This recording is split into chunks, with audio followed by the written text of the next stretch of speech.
Finally, after months of waiting, what has the potential to be my favorite Raspberry Pi accessory is finally here. How I've managed to go even a couple of days without opening this and setting it up is beyond me, but that's what we're going to do today. Take a look at the Argon EON Raspberry Pi 4 NAS case.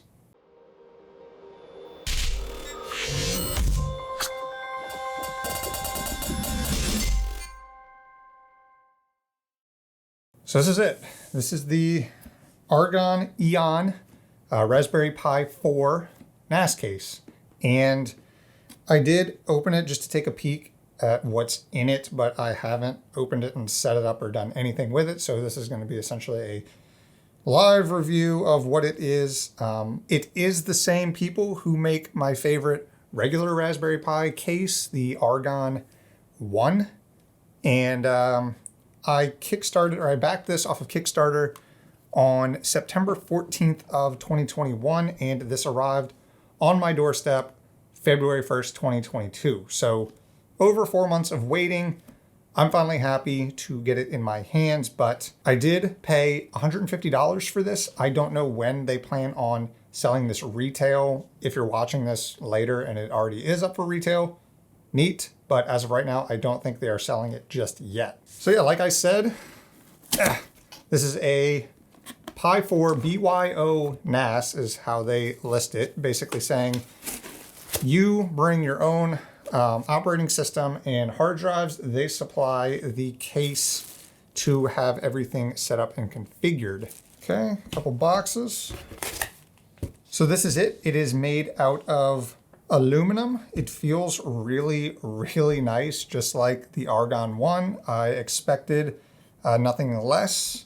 It has two side, these definitely aren't glass, but they look nice. And power button. Around the back, you have all of your inputs. You get dual HDMI, USB 3.0, USB 2.0. You do have access to the GPIO pins.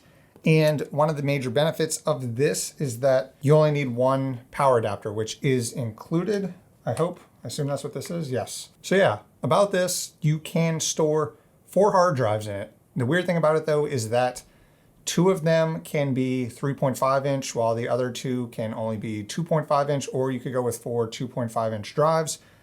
We will be going with the 2 3.5 and 2 2.5 setup today. We have 2 Silicon Power 1 terabyte drives, and then we have 2 Seagate, what are these, 6 terabyte Exos, 7 E8s. So these are their enterprise line, I believe.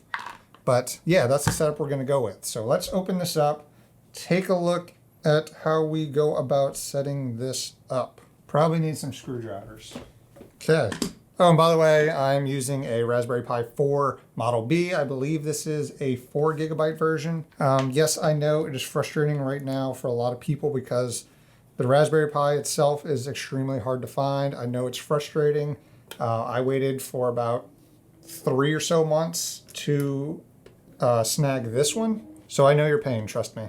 So these front pieces are magnetic. This one kind of just fell off. Yeah, this is definitely not tempered glass. It feels like plastic with some type of like kind of black shiny coating on it. So this feels pretty cheap, but I don't think this is really meant to be set on display. But I mean, it looks nice enough too if you really want to show off how nerdy you really are. So yeah, that should just, oh, there we go, come off. So now we have full exposure to the inner workings. And here you can see the 4 SATA ports, and you can see these two can probably fit the 3.5 inch while these 2 are much closer together. Why they didn't just make this a normal shape and let you fit 3 or 4 3.5 inch drives is beyond me, but design over functionality, I guess. I don't know. What is in here? Feels okay, a screwdriver, neat. The USB ports to get everything connected. To get everything connected, I can't get this out. Feels like a bag. We have evolved to use tools. Aha. Yes, screws and looks like some rubber pads, some sticky tape. Let's go ahead and take this out. Looks like there's 4 screws, 3 screws. All right, 1, 2, okay, 3. All right, now this should just come out. I said this, oh, it's connected. Okay, so this is the SATA board. As you can see, there are 4 SATA ports that supply SATA power and SATA data, but I'm not a rapper. There are more screws. Okay, it looks like there's 1. We gotta remove the risers. Is this, oh shit, check it out. Wait, but that doesn't help. Oh, wait, really? It's like a hex bit that I'm pretty sure you use. Oh, wow. Neat. So you can remove your little hex risers that you see in all your computer cases and motherboard connectors. You get a little hex screw. Well worth the $150 I paid for this. We did it.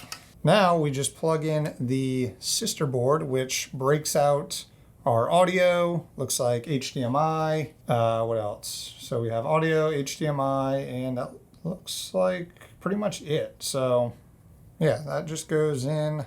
Okay. All right.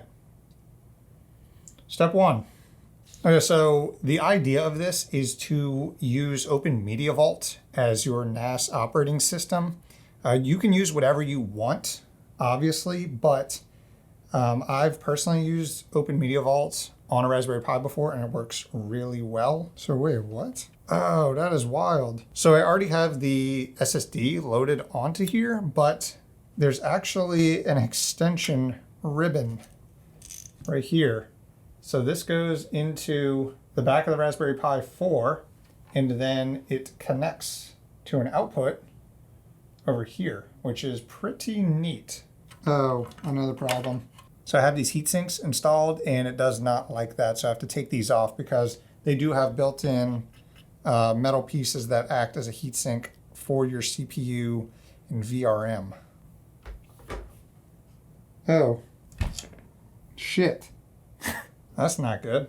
It's like my dad used to always say, if you don't have to do it more than once, then you honestly probably did it right the first time and you're really smart. Fortunately, we did not do it right the first time. Okay, now we're good. I love this little hex screw thingy. I can't wait to say how much I'm gonna use it and then never use it ever again. So this goes back on top, connects in right here. There's some little pins. Make sure to line those up. Okay, we're good. Okay, let's put the SD card in. Cool. Let's put the back plate back on. That's looking good. Okay, and this connects here so that all of our hard drives can be recognized by our Raspberry Pi. And now we can put the hard drives in. So I think the play is 1 right here. 1. That's not right. All right, so I guess the 3.5-inch ones go in the middle. This one probably goes next to it. They gotta mount, oh, they mount here. That's what those holes are for. Okay, so these holes on the back are to keep your freaking hard drives up. I was wondering how they were mounted. So, oh, I like this mounting mechanism. This is pretty cool. All right, our hard drives are nice and secured in the case now. So we will complement that with 2 silicon power 1 terabyte SSDs. So now we need the black screws. So yeah, you could potentially go with 4 SSDs and do some type of RAID 5 setup if you want to go that route. So I did forget to mention there is a jumper down here to where you can set this to be always on or normal default. So using the power switch, always on is going to be, if there is power to this, make sure it's on. So if you do want this to be tucked away in a closet somewhere where, you know, if the power trips or something, you want this to automatically come back on, just setting that jumper pin will make it do that. But everything is now connected. I probably should have put these thermal pads on. Snap these back on like so. Boom. Ooh, good thing they sent me the American version. That would have sucked. Okay. Oh, it's on. No, wait. I don't have network connected. Wait. Okay, we should have some type of post. All right, so it's powered on. We have Raspberry Pi OS 64-bit up and running, and the first thing it wants us to do is install the Argon scripts, which lets us control the fan as well as the power button. So let's go ahead and do that.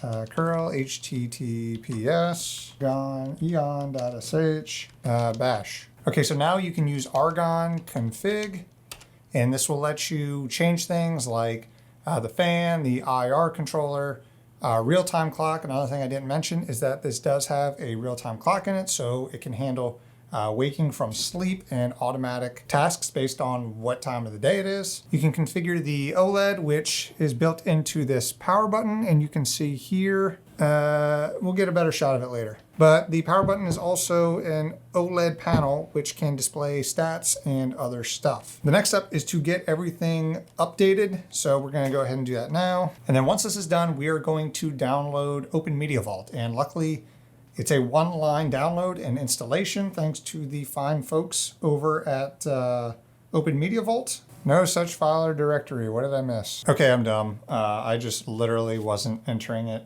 exactly how it says. There's a space between the hyphen and the actual URL, which isn't too clear by these instructions, but now you know. So this is going to run through install Open Media Vault. And once that's done, we should be able to access Open Media Vault via the IP address of the Raspberry Pi.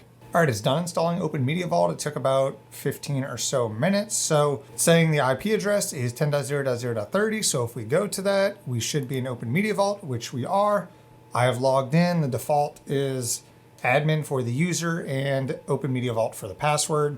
Once you go in, you'll see a pretty traditional Open Media Vault setup. If you're not familiar with Open Media Vault, I do have a couple of videos on it. Check my channel out. I will link one of them up here if you're interested. But yeah, this is Open Media Vault. It is a NAS operating system that runs on the Raspberry Pi. It also runs on x86-based systems, so you don't have to use it just on a Pi, but it natively will run on the Pi, which is pretty cool. I mentioned before that you can set up RAID, but there is one issue. If we go into disks first, I'll show you that yes, it is seeing all of our drives here. But if we go into RAID management, you will see if we try to create something, right here it tells us devices connected via USB will not be listed, too unreliable. So yes, we don't have any devices because all these are technically connected over USB. So you cannot create a RAID configuration in the Open Media Vault GUI.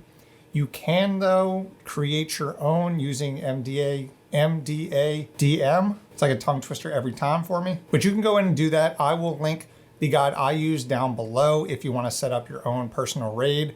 I've done it before. It has worked for me. So, you know, don't do as I do, or don't, what is it saying? Do as I say, not as I do. So if you want to do RAID on this, go ahead. I will link the guide I use down below. But what we've done is we've gone ahead and created a file system on one of our solid state drives. It's really easy. Just go into here, create, select the device you want to use, select a file system type. We just used ext4. Click save. It'll run through, create the file system. Then all you have to do is mount it. And now it is mounted. We can use it. And what I'm going to do now is set up a Samba share so that we can actually access this over the network, which is the entire point of a NAS, is to access your storage over your network. So let's go ahead and do that. First, we're going to go in here to users. We are going to create one. We will call it Samba. Creative, I know. Blah, blah, blah. Okay, click save. Click apply. Yes. All right, I don't know if this thing is making noise. The fan is spun up, so it is audible to me. I don't know if it's being picked up by the mic, but just in case,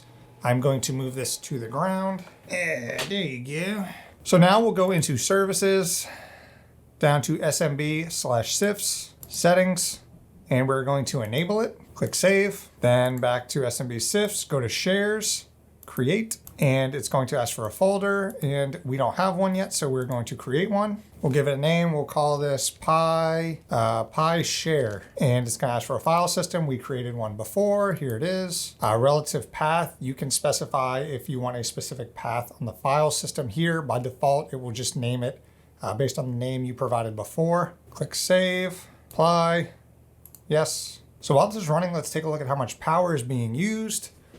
We are sitting at about 22 watts right now. So that's honestly pretty good for two 3.5 inch drives and two SATA drives, but obviously they're not under much load. So we'll check that again once we do a speed test. So what we're gonna do is we're gonna click over here. We're gonna go to privileges, and you can see Samba has, it's really not intuitive, but we're going to give read and write permissions. Click save. All right, now click apply. You will get used to this if you're using Open Media Vault. And now technically we should be able to access it. So if we go into our file system, 10.0.0.30/share. All right, and we're just gonna use the user we created, which was Samba, unspecified error. All right, I forgot a step. So you do have to go back into Samba, go over to shares and actually create that share, which I don't like this. I believe on the older version of Open Media Vault, you didn't have to do this step. I could be wrong though, but you have to create it, select the shared folder that you created. No, it's not public. Yes, it's browsable. You have a bunch of options here that you can check or leave off depending on your use case. We will just leave it all default. Click save. Again, wait for it. There it is. Apply. Yes. Okay, now we are in. Yay. And now we can test to see what kind of speeds we get across the network. So what we're going to do is let's connect to my 10 gig other NAS. So my main production NAS server. We'll go ahead and connect to that. Okay, let's go into one of my projects that I'm working on. I actually offloaded some of the footage just now, so let's move it back over. We have let's see, these are some big files. So we have a 28 gigabyte file right here. Let's throw that over and see what kind of speeds we get. Now, this is probably going to be best case scenario because it's just one large file. So let's see what we get. Now, this is on a 1 gigabit connection, meaning that the max theoretical speed on this is somewhere around 120, 130 megabytes per second.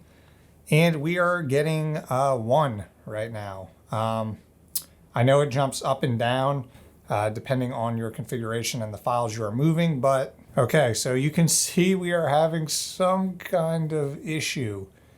These are not the speeds you would expect to see on a 1 gigabit connection across the LAN, especially on an SSD. We should not be bottlenecked at all by either the USB 3.0 connection or the SSD itself. So something weird is going on. I think I might know what. Hold on one second. Okay, so I think I have an idea of what might have caused the issue. Those 1 terabyte drives from Silicon Power have a small SLC cache on them, which I think is getting filled up really quickly and then throttling the performance of the drive itself. So I've created another share on the hard disk. So we're going to test that now just to see if it was the drive that was causing the issue, or the drive that was causing the issue. And I think it was. So let's go ahead and test that out. Let's go back here. So this time it's called PiShare HDD. And now let's try moving the file over. So this is on a hard drive, which again, max speeds of a hard drive are probably around 120 megabytes per second. And we started off at around that. It dipped a little bit, which is normal, but now it's back up. It's going to dip a little bit, probably go back up. And this looks way more normal and way more usable than the solid state drive. So learn from my mistake. Make sure you use quality SSDs. So the ones I used were the Silicon Power 1 terabyte. Pretty sure the only ones they don't have any different tier levels. So stay away from those if you are using them for a NAS system for sure. But yeah, performance looks great on the system itself, assuming you're using the correct drives. Yeah, that is it. I'm not going to go deep into Open Media Vault. I have other videos covering specifics of Open Media Vault and different configurations. So I don't want this video to be just a copy of that. So that is it. I hope you learned something from this. I hope you think that this was worth it. Honestly, it doesn't matter if you think it was worth it because you didn't buy it, but my opinions, I think it's cool. Would I buy it again? Probably not. You can get the same type of performance out of an external hard drive dock, but it is a cool machine. And if you have $150 to blow, not that you can buy it right now, but when it goes on sale, if you want to pick one up, I wouldn't blame you. It definitely is really cool and looks really cool. So that is my opinion on it. If you want to see more tests on this, let me know down in the comments. If there's something else you want me to test with the Raspberry Pi, then I'd be happy to know. So let me know down in the comments. But that is it. If you liked the video, please drop a like. If you like content like this, please consider subscribing. I want to thank all of my Patreons and YouTube members. You guys are awesome. Thank you for supporting the channel. It means a lot to me. But that is it. If you got this far in the video, I sincerely appreciate it. Thank you so much for watching, and I will see you in the next one.